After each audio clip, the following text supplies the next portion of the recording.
कुबरी मंथरा ने अधीन कर लिया कैकेयी जी को। देख लो कुसंग कितना बड़ा होता है, कितना प्रभाव उसका पड़ता है। कैकेयी जी ने कहा आज संसार में तेरे समान हितकारी मेरा कोई नहीं है। अगर मेरा मनोरथ पूर्ण हुआ, भरत राजा बने और राम को वनवास हुआ, तो तुम महारानी की तरह रहेगी, दासी की तरह नहीं। बस सारे श्रृंगार उतारे, अच्छे जो कपड़े पहने थे उतारे, मोटे ऐसे कपड़े पहनकर कोप भवन में जाकर फेंक दिया सब आभूषण और लेट गई। इधर अयोध्या में धूम मच रही है। संध्या काल से ही नाच गाना प्रारंभ। महाराज सुबह राज्याभिषेक करेंगे राम का। महाराज झूमते हुए दशरथ जी की सबसे पहले कैकेयी के महल में जाऊंगा, बहुत प्यारी थी, और उनको सूचना दूंगा कि तुम्हारे प्राण प्यारे राम का सुबह राज्याभिषेक होगा। बहुत ही ये जो कदम बढ़ रहे हैं ये आखिरी आनंद के कदम हैं। अब महाराज का आनंद अंतर्धान होने वाला है। जैसे ही महल में प्रवेश हुए तो साय मच गई, क्योंकि जो ही प्रवेश होते थे दास दासियां जोहार करती थी, आगे बढ़कर कैकेयी जी स्वागत करती थी। कोई नहीं, बाहर आनंद मच रहा। महाराज के होश उड़ गए, क्या है, कोई नहीं दिखाई दे रहा। नगर निवासी आनंदित, महाराज आनंदित अभी तक थे, इसीलिए यहां एक शिक्षा मिलती है, संकेत मिलता है। कितना भी आनंद हो टिकेगा नहीं, दुख आएगा। कितना भी दुख हो टिकेगा नहीं, सुख आएगा। ये क्रम चलता रहता है, इसका भजन से कुछ लेना देना नहीं है। भजन दुख सुख सहा करके दुख सुख से परे सच्चिदानंद सुख की प्राप्ति कराता है। देखो ये मृत्यु लोक है, यहां तुम्हें दुख सुख दोनों चक्रों के आधार पर शरीर रचा गया तो मिलेगा ही जब तक शरीर रहेगा। भजन करके दुख सुख के प्रभाव से बचो और भगवान को प्राप्त कर लो। नगर निवासी मना रहे हैं सुबह कब हो, राज्याभिषेक कब हो। आनंद के सहित महाराज गए थे, आनंद तो सूख गया, क्योंकि कोई दास दासी नहीं। आगे बढ़े तो सहम गए, महल खाली है। अब आगे की तरफ पांव नहीं बढ़ रहे महाराज, कोई अशुभ। देवराज इंद्र भी जिनके बल पर आनंदित रहते हैं वो है चक्रवर्ती सम्राट महाराज दशरथ। कांप गए। एक दासी आई, सब कहां गए, रानी कहां है? कोप भवन। कोप भवन सुनते ही पसीना पसीना हो गए। ऐसे मंगल अवसर पर कोप भवन। बहुत बलवान कोई हो, पराशक्ति ऐसी वस्तु होती है कि फूल के बाण लिए रहता कामदेव, और कोई फूल के बाण का प्रहार करके पूरे त्रिभुवन को वश में किए हुए। एक एक कदम ऐसे भयभीत होकर महाराज के पड़ रहे हैं दशरथ जी के कि क्या मंगल हो गया, कोप भवन में क्यों चली गई कैकेयी। जाकर देखा तो जमीन पे पड़ी है कैकेयी जी, मोटे पुराने कपड़े, ऐसे आभूषणों को ऐसे बिखेर दिया है। ये देख करके महाराज कैसा उनको अनुभव होगा, हमारी प्रिया है और ऐसे मंगल अवसर पर। जाकर घुटनों के बल बैठ करके गोदी में सर उठाया और कहा कि तुम ऐसा क्यों किए, क्या है? झटक दिया, दूर रहो हमसे, स्पर्श मत करो, अब तुम्हारी मीठी मीठी बातों का हमारे ऊपर कोई प्रभाव नहीं पड़ेगा। महाराज तो और कांप गए। नहीं, ऐसा क्या हुआ, मेरे से अपराध बन गया? किसी प्रजा से, किसी देवता से, किसी राजा से? अगर किसी देवता ने भी तुम्हारा अनिष्ट किया है, अमर भले क्यों ना हो, लेकिन उसको नष्ट करने की सामर्थ्य रखता हूं। बोलो किस राजा ने अपराध किया, उसे अभी नष्ट कर दूं राज्य सहित। बोलो ना, तुम कौन है जो तुम्हें नाराज कर दिया, कौन है जो तुम्हें असंतुष्ट कर दिया, तुम्हारा अपराध कर दिया? मेरी प्रजा, कुटुंबी, सर्वस्व संपत्ति, पुत्र और मेरे प्राण, अगर ध्यान से देखो तो सब तुम्हारे अनुकूल चलते हैं। कौन है जो यहां प्रतिकूलता पैदा कर दे? उठो, बोलो तुम क्या चाहती हो। मैं 100 बार राम की सौगंध खा के कहता हूं, जो मांगोगी मैं तुम्हें दे दूंगा। उत्साह वर्धन कि मेरे राम राजा, उनको क्या पता, मुस्कुराई, क्योंकि सत्य प्रतिज्ञ महाराज दशरथ जी हैं। आभूषणों से अपने को विभूषित किया। महाराज प्रिय, बोलो क्या चाहिए तुम्हें। राम जी की सौगंध खा चुके, 100 बार मैं राम जी की सौगंध खाता हूं। मानो कोई भीलनी मृग को मधुर गान करके बेधने वाली है, ऐसे कैकेयी ने महाराज की तरफ देखा। दशरथ जी पुलकित हुए कि ठीक है, हां बोलो क्या चाहते हो। आज पूरी अयोध्या घर घर आनंद बरस रहा है, बधावे बज रहे। तुम्हें पता है मैं कल अपने प्राण प्रिय राम को राज्याभिषेक करने वाला हूं, इसलिए तुम जो मांगोगी मैं तुम्हें दे दूंगा। वैसे ही आनंद मेरे हृदय में उफल रहा है। ये बात सुनकर जैसे किसी का बाढ़ तोड़ हो, पक गया हो, ऐसे मारो तो कैसा, एकदम जान, तो एकदम, क्योंकि महाराज बोले ना मेरे प्राण प्रिय राम का राज्याभिषेक, घर घर आनंद, तुम जो मांगोगी दे देंगे। कोई कितना भी चतुर हो, पर किसके हृदय में क्या चल रहा है कैसे पता चले। ऐसे करके वो मुस्कुराती हुई मुंह मोड़ लिया। बड़े दानी बनते हो, मांग लो ऐसे बोलते रहते हो, दिया तो है नहीं कभी। मांगू मांगू पे कहो पिय, कबहु न देहु न लेहु, देन कहो बरदान दुई, त्यू पावत संदेहु। बार बार कहते हो मांग लो मांग लो। एक बार 2 वरदान देने को कहा था, आज तक दिया। बस मांग लो जो तुम्हें, बड़े दानी बनते हो। राजा ने हंस के कहा अच्छा, अब मैं मर्म जाना, तुम उन वरदानों के लिए कोप भवन में हो। देखो मेरा भूलने का स्वभाव है, मैं भूल गया। अच्छा सुनो, तुम झूठ मूठ नाराज मत हो, 2 की जगह 4 वरदान मांग लो। बोलो क्या चाहिए। नहीं आप ऐसे बोलते रहते हो, देते तो हो नहीं। बहुत मधुर वचन।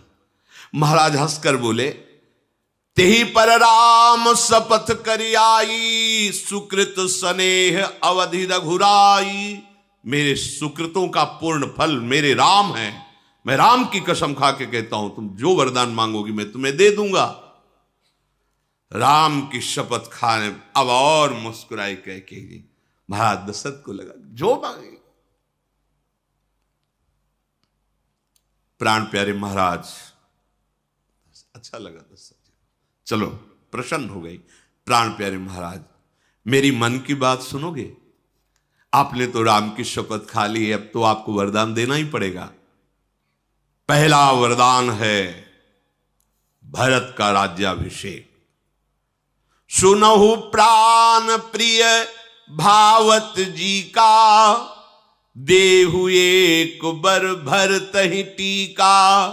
मांगऊ दूसर बर कर जोरी, पुरवहु नाथ मनोरथ मोरी। तापस बेस विशेष उदासी, 14 बरस राम बनवासी। महाराज आप मेरे प्राणनाथ हो, मुझे एक वरदान दीजिए। कल जो राम का राज्याभिषेक हो रहा था नहीं होगा, भरत का राज्याभिषेक होगा महाराज।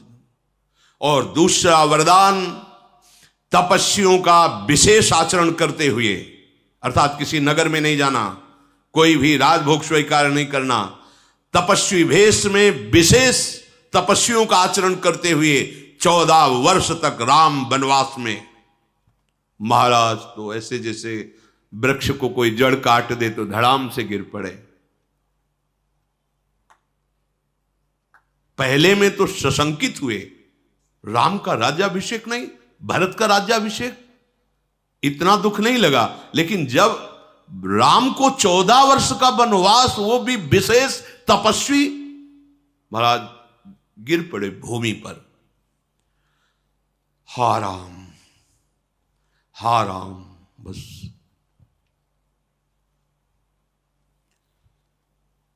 पीला शरीर हो गया एकदम।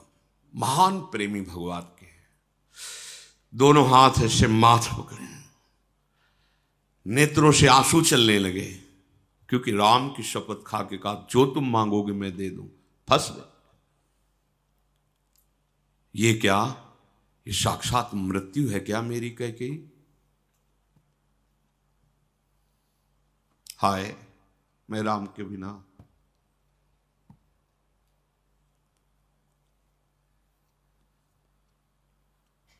कैसे जीवित रहो 14 वर्ष?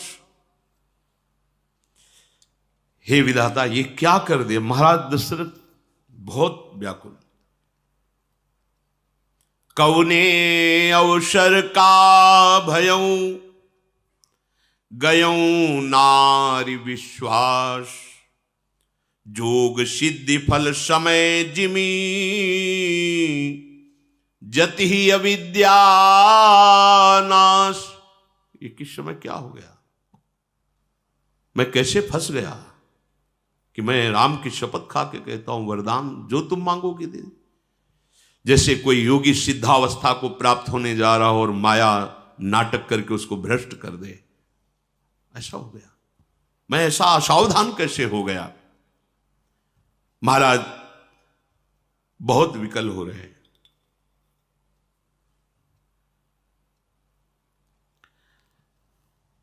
हाथ जोड़ करके विनय करते हैं कैकेयी जी से, बिल्कुल तुम भरत को राज्य कह रहे हो, मैं सुबह बुला के दे दूंगा।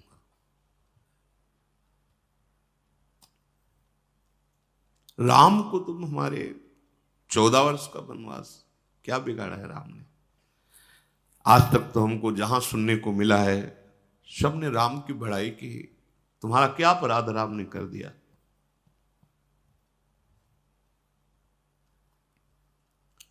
मैं नहीं जी पाऊंगा महाराज, हाथ जोड़ के कह, मैं नहीं जी पाऊंगा राम के बिना। भरत को राजगद्दी दे देंगे, पर ये दूसरा वरदान ये मत मांगो। अगर राम हमारे नेत्रों से ओझल हो गए तो मैं जी नहीं पाऊंगा। उस समय भगवान की ही शक्ति से संपन्न है कैकेयी जी। तो क्या मैं तुम्हारी पत्नी नहीं हूं? खरीद के लाए हो क्या? भरत तुम्हारे पुत्र नहीं है? स्त्री की तरह आंसू बहाना था और वरदान पूरा नहीं देना था, तो ऐसा क्यों स्वांग किया? सत्य प्रतिज्ञ बनते हो। रघुवंशियों की रीति एक बार जो बोल दिया वो जीवन में पालन करते हैं। ऐसा सिंगनी की भांत कैकेयी जी, हमने तो ऐसा नहीं देखा किसी राजा को, सत्य प्रतिज्ञ को। महाराज शिवी कबूतर के लिए अपनी देह दे दी, दधीच देवताओं की रक्षा के लिए अपनी हड्डियां दे दी। आपसे वरदान मांग रहे हैं आप ऐसा? दशरथ जी नेत्र खोल के कैकेयी कि तू समझ नहीं रही, तू समझ नहीं रही। अब मुझे दिखाई पड़ रहा है कि तेरे इस वचन वाण से मैं मरूंगा। ये भयानक बात मुझे मार डालेगी। अब मुझे बचने का कोई उपाय नहीं दिखाई दे रहा। फिर कह रहा हूं प्रिय, विश्वास करो। मेरा विश्वास, मुझसे कौशल्या ने कुछ कभी नहीं कहा। मैंने स्वयं राम का राज्याभिषेक निश्चित किया है।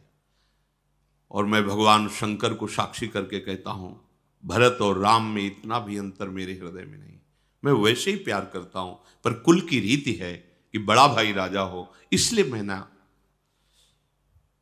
सुबह भरत का राज्याभिषेक हो जाएगा, डंका बजवा करके मैं उन्हें राजा बना दूंगा।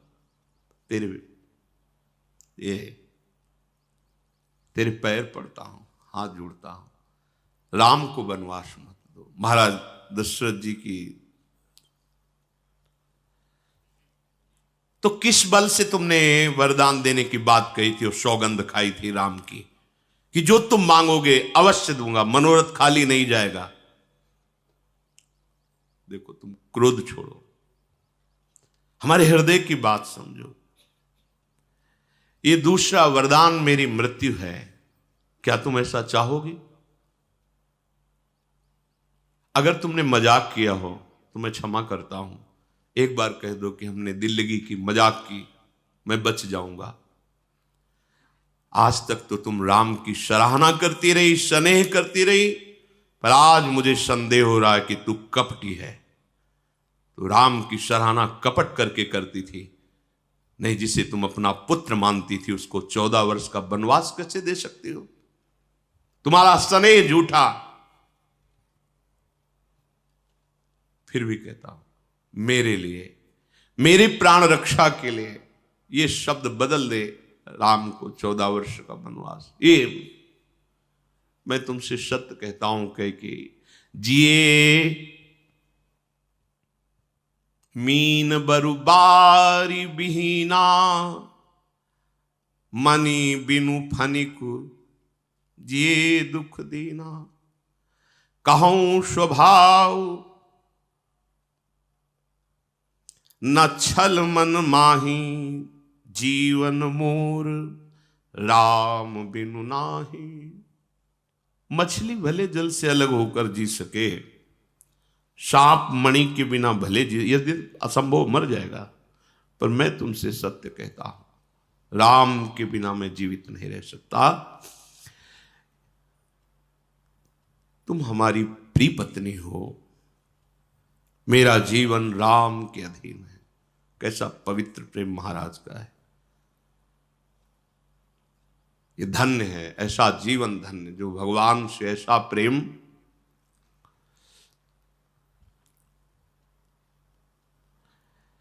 कैकेयी जी ने कहा, बंद करो ये माया जाल, तुम्हारी चालबाजी नहीं चलने वाली। कैसा कैसा मतलब, यही भगवान का विचित्र माया बल है। बंद करो ये माया जाल आप अपना। महाराज दशरथ जी से कैकेयी जी, अब तुम्हारी चालबाजी चलने वाली नहीं, या बोलो हां या बोलो ना, कोई प्रार्थना भी नहीं। महाराज चरण पकड़ के मना रहे हैं, चरण पकड़ के। हम जानती हैं तुम्हारा राम साधु है और तुम भी साधु हो और उनकी मां कौशल्या भी साधु है, मैं जानती हूं, लेकिन आज मैं सबकी पोल जान गई। आज मैं द्रवित होने वाली नहीं। सवेरा होते ही यदि मुनि का वेश धारण करके राम वनवास नहीं जाएंगे तो मैं यही आत्महत्या करूंगी और सबको पता चल जाएगा कि दशरथ कैसे झूठे हैं। ओहो, मतलब गजब है। यही भगवान का विचित्र खेल है, गजब है। और बड़ी कुटिलता से ठसक में कैकेयी जी मानो क्रोधाग्नि में भस्म कर रही महाराज दशरथ को। महाराज आंख मूंद लिए,